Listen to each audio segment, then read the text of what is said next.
하나님의 전을 찾은 여러분에게 하나님의 은혜와 평강이 함께 하시기를 주님의 이름으로 축복합니다. 오늘은 우리 몸은 성전입니다 라고 하는 제목으로 하나님의 말씀을 전하겠습니다. 하나님께서는 죄와 사망 권세에 매여서 종노릇하던 우리를 예수 그리스도의 십자가 보혈의 공로로 우리를 속량해 주셨습니다. 우리는 완전한 자유인, 완전한 자유를 얻은 사람들입니다. 뿐만 아니라 우리는 예수님의 보혈로 씻어지고 우리 안에 성령께서 거하시는 거룩한 성전이 되었습니다. 저와 여러분은 돌아다니는 성전입니다. 세상 곳곳에 세워진 하나님의 임재의 장소임을 깨달으시기를 바랍니다. 오늘 말씀을 통해서 몇 가지 교훈을 살피며 은혜를 나누겠습니다.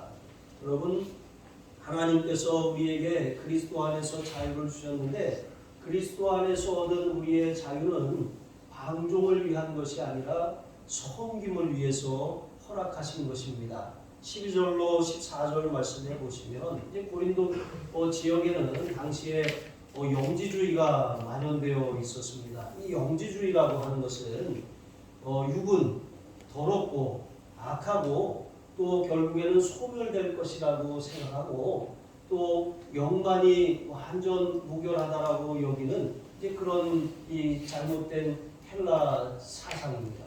그런데 이러한 이 사상의 영향으로 이 고린도 사람들이 어떠한 삶을 살았냐면 그들은 몸이야 어차피 소멸될 것이니까 이 썩어 없어질 몸, 이 땅에 사는 날 동안 먹고 싶은 거 먹고 사고 싶은 거 하고 쓰고 싶은 거 쓰고 살고 싶은 대로 마음껏 살자. 어차피 이것은 우리의 영혼에 아무런 영향도 미치지 못하니까 이렇게 생각한 것입니다. 그러니까 죄와 육신은 아무런 상관이 없고 오직 영만이 중요하다라고 여기는 거예요. 그런데 이러한 영지주의 사상이 교회 안에도 흘러 들어온 것이죠. 그래서 교인들 가운데 몇 사람이 일부가 그들이 우리는 이 그리스도 안에서 자유를 얻은 사람들이다. 바울이 이것을 전했거든요. 이 율법의 저주에서 율법 안에서 그 모든 것을 항상 끊임없이 완벽하게 행해야지만 구원을 받을 수 있다라고 하는 그런 율법주의로 말미암아 많은 사람들이 신앙생활을 해도 자유함을 얻지 못했어요. 그래서 우리는 예수 그리스도의 십자가 보혈의 공로로 우리는 율법 아래에 있는 사람들이 아니라 은혜 아래에 있는 사람들입니다 라고 하는 것을 전했습니다. 그러니까 우리는 정말 그리스도 안에서 자유를 얻었네. 잘됐다. 이렇게 생각하면서 마치 그리스도 안에서 얻은 자유를 범죄할 자유로 착각하는 거예요. 마음껏 죄를 저질러도 다 용서받으니까 무슨 죄를 지어도 상관없다 라고 생각하는 것입니다. 여러분, 이단에 빠진 사람들, 그런 사람들의 도덕적인 그런 이 부패와 타락이 굉장히 심각한 이유가 무엇입니까? 우린 다 용서받았어. 우린 이미 우리의 구원을 따놓았기 때문에 우리 육신은 상관없어. 어차피 직장도 소용없고 학교도 필요 없고 다 결혼도 부부도 관계도 가정도 자녀도 다 쓸모없다라고 생각하는 것입니다. 여러분, 그러나 그렇지 않습니다.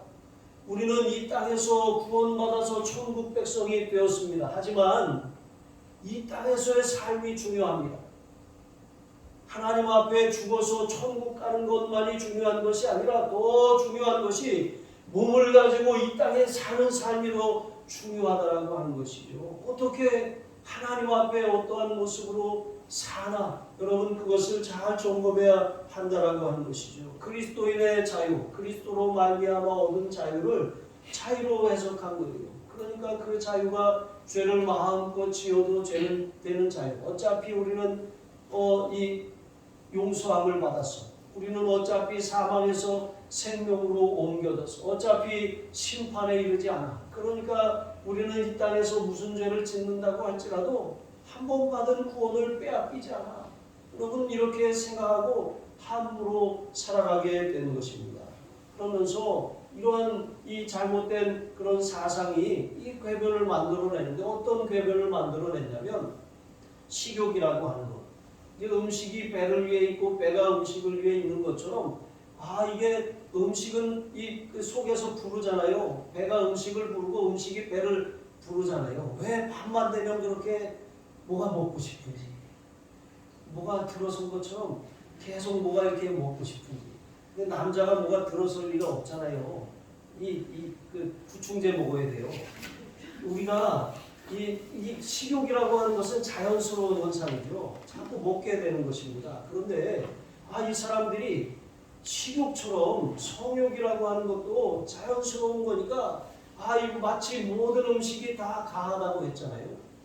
모든 음식이 시장에서 파는 음식들이 우상의 제단에 바쳐져서 또 그것이 나온 음식이라고 할지라도 이거 입으로 들어가는 것이 사람을 더럽게 하는 것이 아니라고 예수님도 말씀하셨고, 또 모든 음식 다 하나님이 지으신 모든 물건이 다 거룩한데 다 우리가 기도와 말씀으로 거룩해지기 때문에 기도하고 먹으면 되지.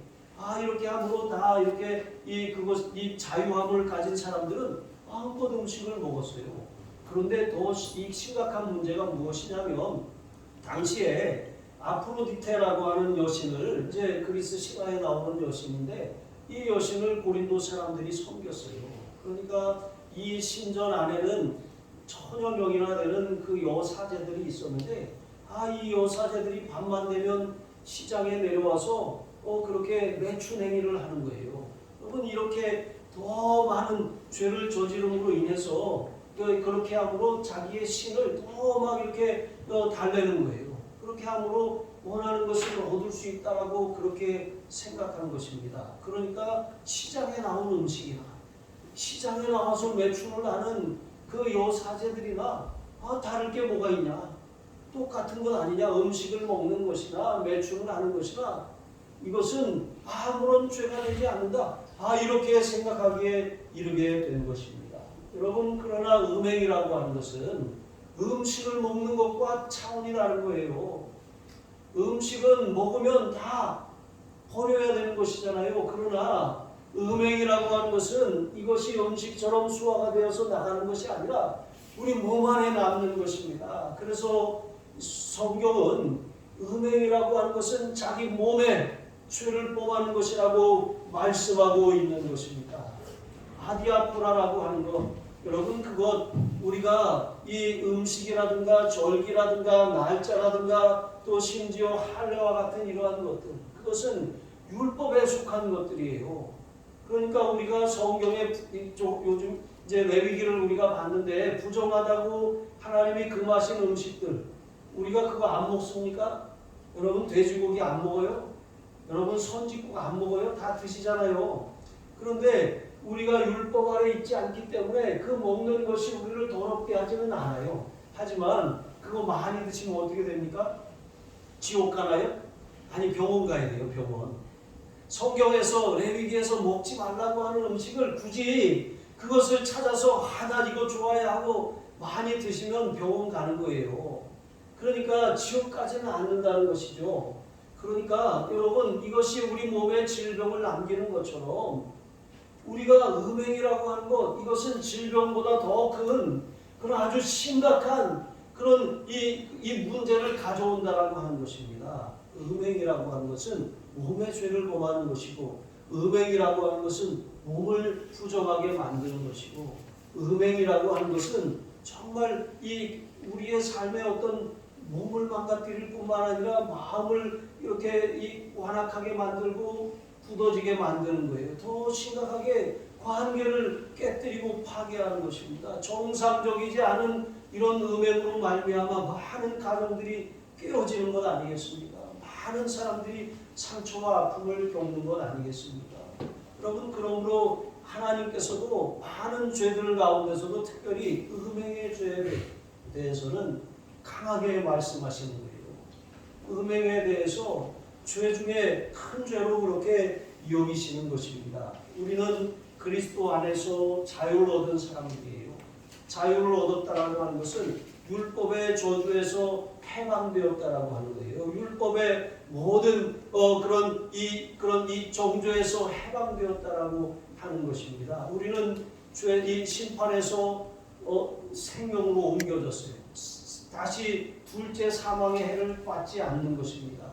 육신은 한 번 죽어요. 누구나 다 죽습니다. 이것은 하나님이 정하신 질서이고 이치입니다. 그러나 우리의 영혼은 둘째 사망이라고 하는 불못에 던져지지 않게 되는 것입니다. 이것이 그리스도 안에서 우리가 얻은 자유인 것입니다. 하나님의 진노로부터, 하나님의 심판으로부터 우린 자유해요. 그리스도를 믿는 모든 사람들은 다 구원받았습니다. 하나님과 맺은 관계의 끈은 절대로 끊어지지 않는 거예요. 어떤 사람들은 때로 실수하고 심각한 죄를 저지르고 나는 이제 끝났구나, 나는 이제 하나님께로부터 버림받았구나, 이런 마음이 몰려올 때가 있어요. 하지만 여러분, 그것은 사단이 우리를 속이는 거예요. 한 번 받은 구원은 절대로 그 관계의 끈이 끊어지지 않습니다. 다만 하나님과 우리 사이에 구원받으면 관계의 끈만이 아니라 교제의 끈이 연결되는 거예요. 이 관계의 끈은 끊어지지 않지만 교제의 끈은 희미해지고 끊어질 수가 있어요. 우리가 하나님 앞에 나아가 예배하고 또 기도하고 찬양하고 섬길 수 있습니다. 그러나 우리가 시험에 들고 낙심이 되고 우리의 삶에 문제가 생겨서 예배를 등한히 하고 기도 생활이 중단될 수가 있다라고 하는 거예요. 그런데 그 삶은 사실 천국이 아니라 지옥입니다. 우리가 이 땅에서 하나님을 섬기고 예배하는 삶은 여러분 천국을 연습하는 삶이에요. 하나님과 교제하는 기쁨과 그 즐거움, 그 행복이 어떠한 것을 경험하는 삶입니다. 그러나 이 죄라고 하는 것은 하나님과 우리 사이를 단절시켜요. 관계는 연결되어 있지만 교제가 안 되는 것입니다. 기도도 안 나오고 찬송도 안 나오고 말씀을 들어도 은혜가 안 되는 것입니다. 그냥 모든 것이 불평이고 불만이고 시험거리가 되고 마는 것입니다. 여러분, 그리스도인의 자유라고 하는 것, 그것은 그러므로 하나님을 자원하여 섬기는 그런 섬길 자유임을 기억하시기 바랍니다. 방종의 자유가 아닌 것입니다. 모든 것이 가나 모든 것이 유익한 것이 아니라고 했습니다. 모든 것을 할 수 있어요. 그리스도 안에서 우리는 자유를 얻은 사람들입니다. 그러나 그것이 정말 우리에게 유익한지 그것을 살펴보아야 한다고 하는 것입니다. 우리는 예수 그리스도의 이름과 하나님의 성령으로 말미암아 씻음과 거룩함과 의롭다 하심을 얻은 사람들이에요. 그러니까 하나님이 우리를 더 이상 부정하다고 하지 않으셔요. 우리의 모든 죄를 씻었다고 말씀하시는 것입니다. 너의 죄를 다 사했다고 말씀하시는 거예요. 다시는 하나님의 심판이 우리에게 임하지 않는다고 말씀하시는 것입니다. 그러므로 우리가 정말 하나님께서 그리스도로 말미암아 우리에게 주신 자유를 가지고 우리의 몸으로 이 땅에 사는 날 동안 하나님을 섬기는 것이 마땅한 것입니다. 자유다, 마음대로 살자, 그것이 아니라 하나님이 주신 자유를 잘 선용하는 사람들은 이 땅에서도 복을 받습니다. 뿐만 아니라 하늘의 상급으로 하나님이 장래에 갚아 주십니다.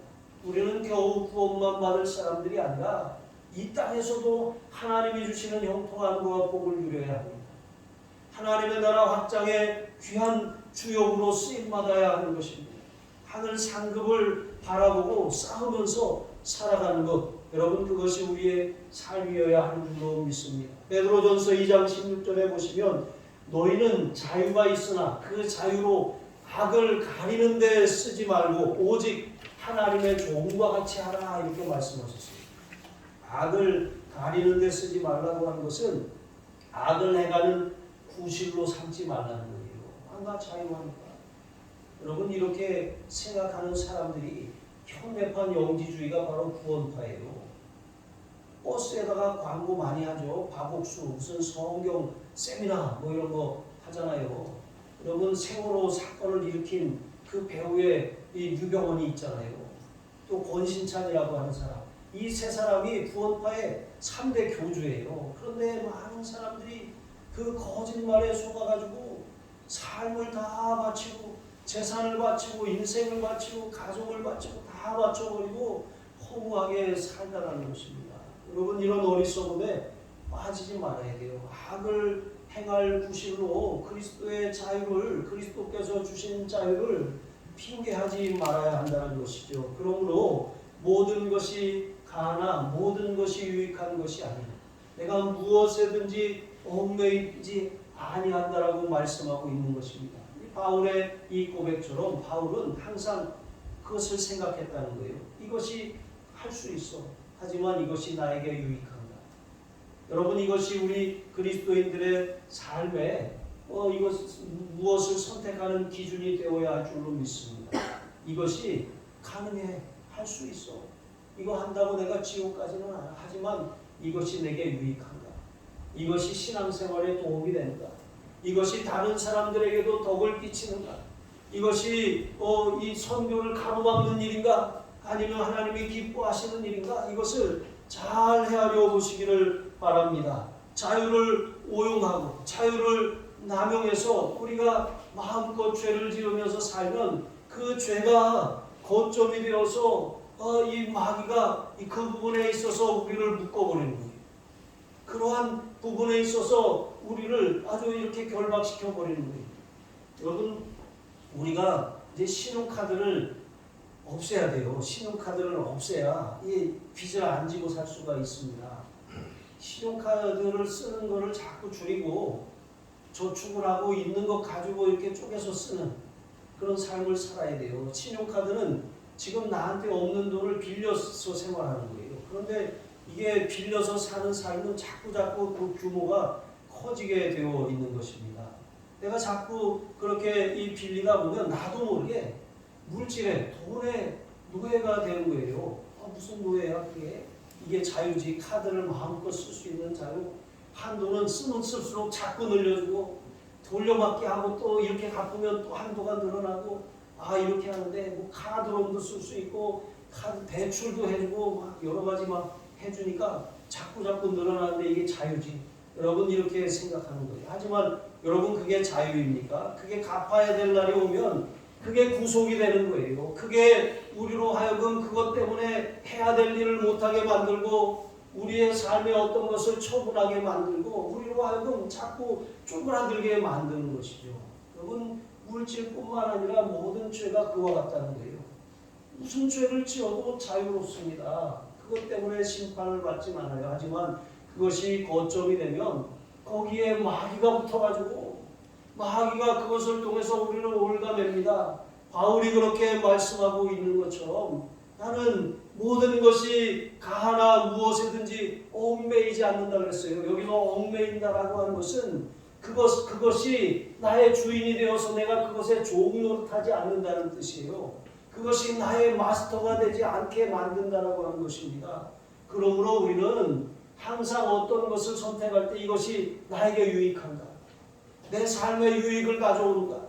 내 신앙에 도움이 되는가? 그것을 먼저 생각하고 그 다음에는 내가 이것을 내어줌으로 한 번, 두 번 반복하는 이 일이 결국에는 나를 올가면서 이것이 내 주인이 되어서 주인 노릇을 하게 되지 않나. 여러분 이것을 잘 헤아려 보시기를 바랍니다. 죄를 용납하는 것은 그리스도께서 우리에게 주신 그런 자유를 그것을 다시 망각하고 종의 몽해를 다시 짊어지는 것입니다. 우리 삶의 모든 부분, 물질이든지 관계든지 우리의 모든 필요든지 절대로 여러분 자유롭다고 해서 마음껏 이용하다가 그것을 통해서 이 마귀의 거점을 만들지 마시기를 주님의 이름으로 축복합니다.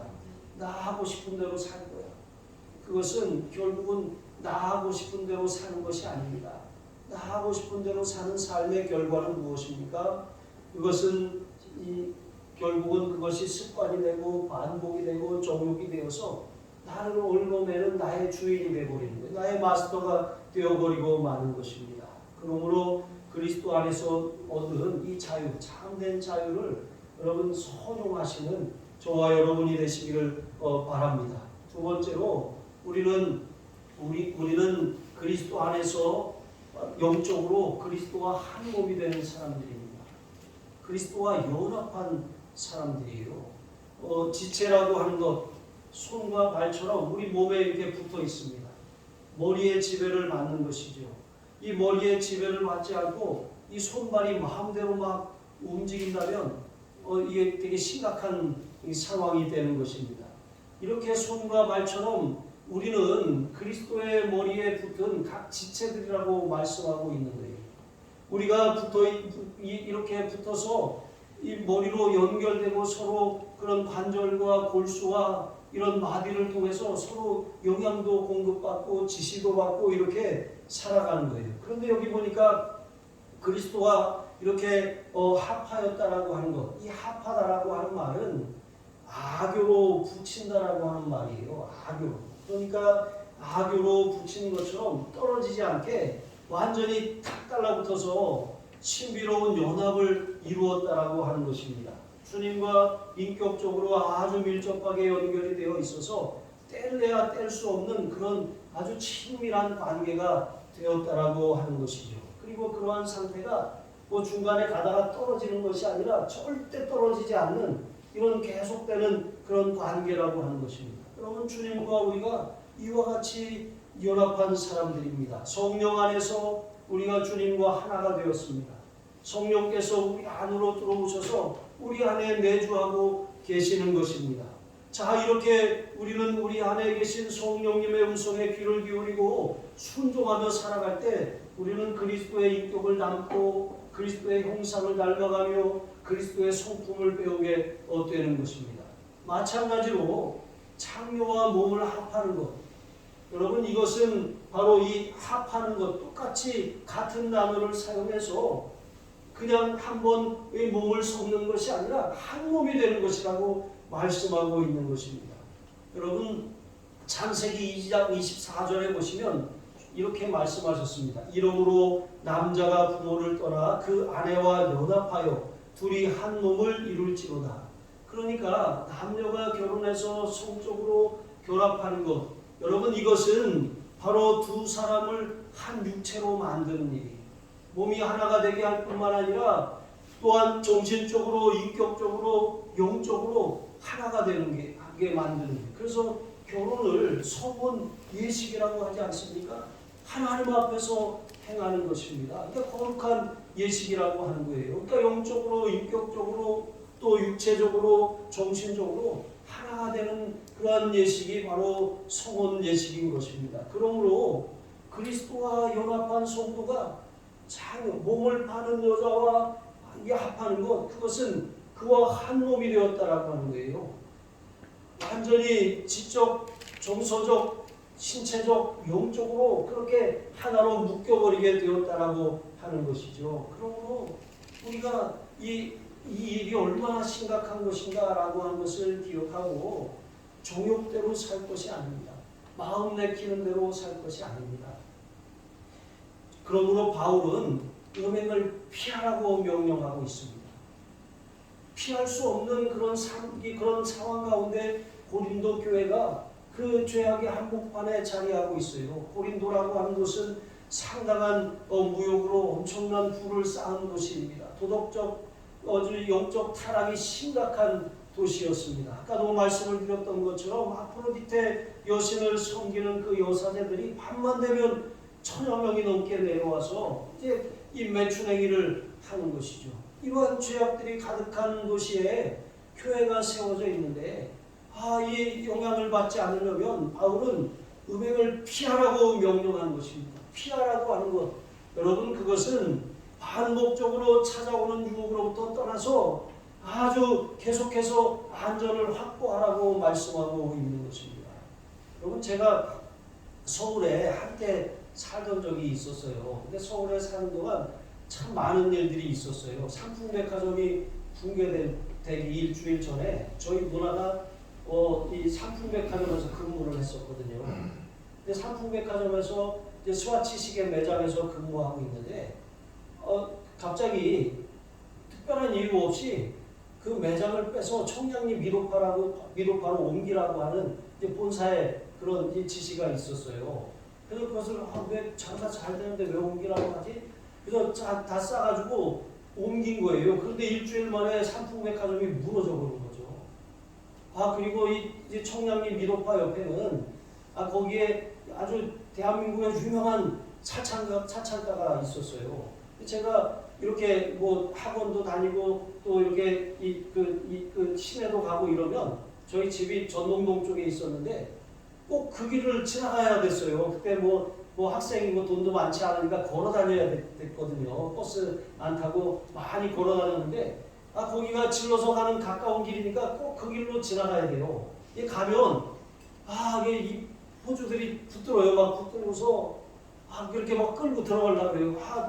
이러지 마세요. 그러는데 막 이렇게 억지로 피해서 이렇게 가는 거예요. 근데 어느 날 그런 마음이 드는 거예요. 이렇게 이 길로 다니다간 나도 모르게 끌려가겠구나. 그래서 이 길로 다니지 말고 좀 돌아가더라도 저 밑으로 해서 돌아가야지. 그래서 한참을 걸어서 돌아서 다니던 기억이 납니다. 엄청나게 많이 걸어야 되는 그런 길입니다. 그런데 그 길로 다니니까 그런 꼴을 안 봐도 되잖아요. 여러분, 바울이 음행을 피하라고 하는 것이 바로 이것입니다. 그것을 보면서 들으면서 날마다 그 길로 지나가면서 나는 안전할 거라고 생각하는 것은 착각이에요. 여러분, 이 유튜브 같은 데 보면 많은 영상들이 있어요. 좋은 영상들도 많은데 이 AI가 우리가 아주 그냥 호기심에 무슨 이단이라고 하든가 아니면 음란한 것이라든가 그런 영상을 보기 시작하면 이 사람은 이런 영상을 좋아하는구나 하고 그런 영상을 계속 띄워주는 거예요. 이게 왜 떴지? 왜 떴어요? 전에 봤기 때문에 뜬 겁니다. 그러니까 그거 보시고 관심 없음 해서 치워버리시고 좋은 영상 들으세요. 제가 가끔 밴드에다가 교통방송에서 올라오는 화요 찬양 같은 거 올려드리고 하는 이유가 무엇입니까? 그런 거 보시라는 거예요. 말씀 들으시라고 하는 거예요. 다른 거 볼 시간에 세월을 아껴서 그걸 보라고 하는 거예요. 우리가 나는 괜찮다, 안전하다 생각하고 안전할 사람은 세상에 아무도 없습니다. 마귀는 그 틈을 노려서 우리를 걸려 넘어뜨리게 하는 것입니다. 단호하고 지속적인 노력을 통해서 우리가 그것을 끊어내지 않는다면 우리도 모르게 그 죄악에 빠져있는 우리 자신을 발견하게 되는 거예요.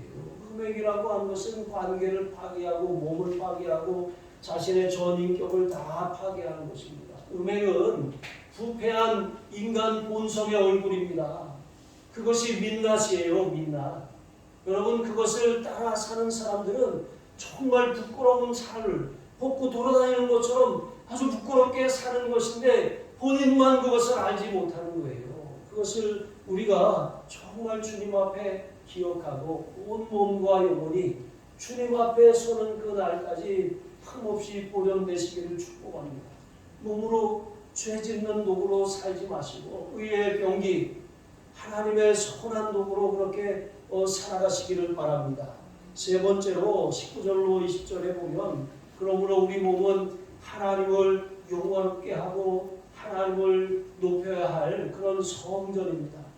바울은 앞에 3장 16절에 고린도 교회가 성전이라고 그랬어요. 그러니까 고린도 교회 신앙 공동체인 그 성도들을 향해서 너희가 성전이라고 말씀하셨습니다. 그리고 뿐만 아니라 이제는 너희 몸이 성전이라고 말씀하고 있는 것입니다. 여러분, 그렇습니다. 교회 가운데 거룩한 공동체 위에 성령이 임재하세요. 뿐만 아니라 성도 한 사람 한 사람의 심령에 성령님께서 거하시고 내주하고 계십니다.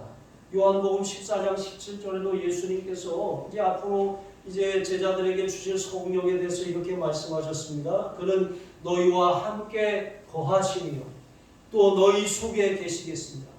여러분, 그렇습니다. 예수님을 믿는 사람들, 예수 그리스도로 말미암아 참된 자유를 얻은 사람들은 성령께서 우리 안에 거하는 사람들이에요.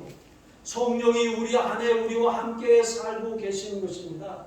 성령이 거하시는 곳, 그곳은 성전입니다. 하나님의 임재가 있는 곳, 예루살렘이 하나님의 임재가 있는 동안 하나님의 영광이 임하는 동안은 성전이었어요. 하지만 그들이 성전 안에 거룩함을 훼손하고 우상의 단을 세우고 우상 앞에 제사할 때 하나님의 영광이 예루살렘 성전에서 떠나갔습니다.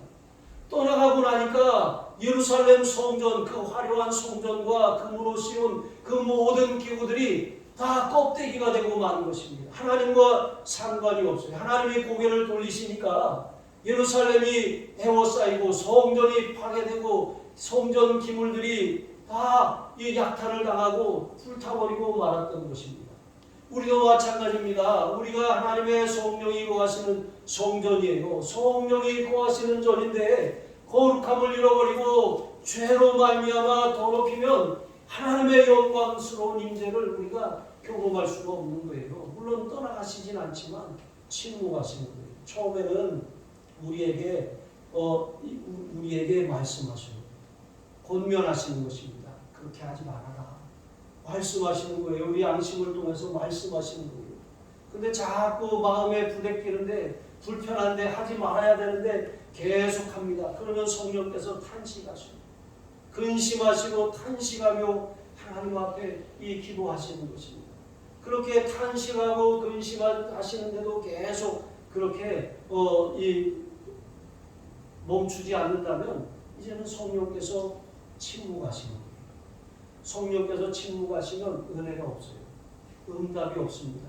삶에 문제들이 찾아오는 거예요. 마음도 몸도 우울해지고 질병도 찾아오고 되는 일도 없고 삶이 꼬이기 시작하는 것입니다.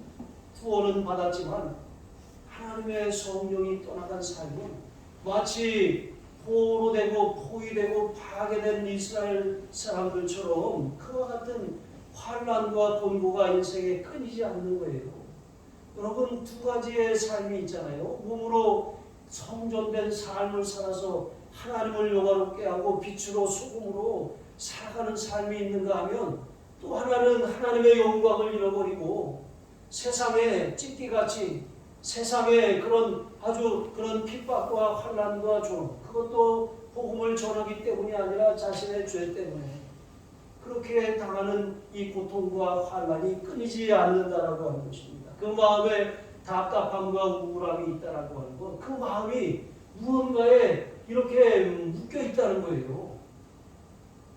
주님이 주신 자유, 주님이 우리 삶의 주인이 아니라 다른 것이 우리의 주인이 되어서 주인 행세를 하니까 우리가 우리의 자유를 잃어버렸잖아요. 그러니까 마음이 답답하고 우울하고 속상하고 마음의 기쁨이 없어진 것입니다. 여러분 항상 기뻐하라, 쉬지 말고 기도하라, 범사에 감사하라, 이것이 그리스도 예수 안에서 너희를 향하신 하나님의 뜻이니라고 말씀하셨잖아요. 우리 안에 성령이 계시면 여러분 우리가 기뻐하는 것이 정상이에요. 기도가 끊이지 않는 것이 정상입니다. 감사하는 삶이 정상입니다. 그런데 기쁨이 없어요. 우울함이 찾아왔습니다. 화가 치밀어 올라요. 기도가 안 돼요.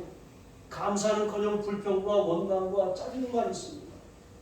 여러분 성령께서 임재하시는 거룩한 성전이 이제 하나님 성령께서 역사하시지 않는 그런 곳이 되는 것입니다. 여러분 그러한 삶은 우리에게 합당하지 않은 것입니다. 이 땅에 사는 날 동안 우리가 성령으로 살아야 되는 건 아니겠습니까? 영으로서 몸의 행실을 죽이며 하나님의 뜻대로 살아가는 것이 우리의 기쁨입니다. 몸으로 하나님 앞에 예배하며 또 선한 도구가 되어서 하나님이 기뻐하시는 일들을 감당하는 것, 여러분 그것이 우리의 책무예요. 이것이 우리의 기쁨이고 사명이고 삶입니다. 바울은 너희가 값으로 산 것이 되었다고 말씀하고 있는 것입니다. 값으로 샀다라고 하는 것은 속량했다는 거예요. 우리가 죄에 매여서 종노릇하던 마귀의 권세에서 매여 있었는데 예수님이 우리의 죄에 대해서 값을 자신의 피로 지불하셨다는 거예요. 더 이상 우리가 지불할 게 없어요. 예수님의 십자가 보혈을 믿으면 우리는 죄 사함을 받은 것입니다. 우리는 그 보혈을 힘입어서 구원받았을 뿐만 아니라 날마다 우리의 죄를 씻으며 우리의 정결함과 거룩함을 유지할 수가 있어요. 기도가 안 된다. 말씀을 들어도 은혜가 안 된다. 예배에 감격이 없다. 여러분 보혈을 의지해서 회개하시기 바랍니다. 그리고 보혈 찬송 자꾸 부르세요. 유튜브 열어서 보혈 찬송 자꾸 들으세요. 보혈 찬송 딱 이렇게 치면 굉장히 은혜스러운 찬양이 많이 나옵니다. 그 보혈 찬양을 듣다 보면 우리 마음에 우리를 묶고 있던 것들이 떠나가요. 우리의 삶의 주인 노릇하던 것, 예수님만이 주인인데 다른 것이 주인 행세해서 나를 우울하게 만들고 답답하게 만들고 속상하게 만들고 묶여 있어서 꼼짝 못하게 만들었던 그런 올무들이 다 끊어져 나가게 되는 것입니다. 그것이 정말 우리의 삶에 사단에게 틈을 주지 않고 올무에 묶이지 않고 그리스도 안에서 누리게 되는 참된 자유인 줄로 믿습니다. 이 자유를 절대로 잃어버리지 마시기를 바랍니다. 기도하시겠습니다. 하나님 아버지, 그리스도 안에서 얻은 자유로 주님을 섬기고 이웃에 봉사하며 서로를 사랑하게 하여 주시옵소서. 성전된 몸을 거룩하게 구별하여 향기로운 기도와 전도와 아름다운 섬김이 날마다 하나님께 아름다운 산제사로 향기로 올려지게 하여 주시옵소서. 우리 주 예수 그리스도의 이름으로 기도합니다. 아멘.